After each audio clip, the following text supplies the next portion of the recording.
David Samadi with us now. Dr. Samadi, thank you so much for coming in to talk to us about this. So the World Health Organization says this strain has never been seen in humans before.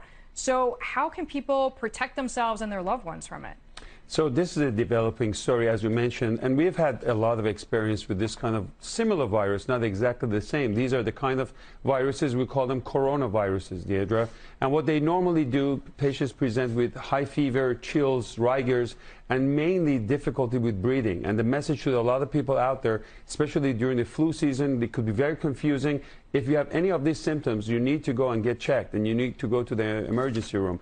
The good news is that the CDC is getting ahead of this story and is deploying about 100 staffers in these three airports that you mentioned. We're going to be seeing about 5,000 visitors from Wuhan, central part of Asia, that they will be coming to these areas, and they have scanners that will be looking for temperatures at the airport and screening. Screening is a key word, leading to prevention. And if they find patients and people with temperature, they would be going to isolations, and they would be going to basically the hospital for checkup.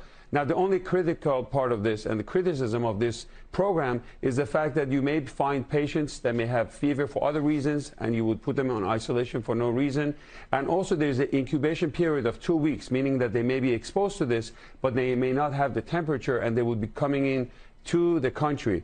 For that, they're giving a lot of educational programs. They're giving them papers to read that if they have any symptoms of fever, chills, difficulty with breathing, go to the emergency rooms and get checked. And that's the way we can control this. Okay, that makes sense. And hopefully everyone's going to be following what you just said, which sounds very reasonable. We just hope everybody follows it.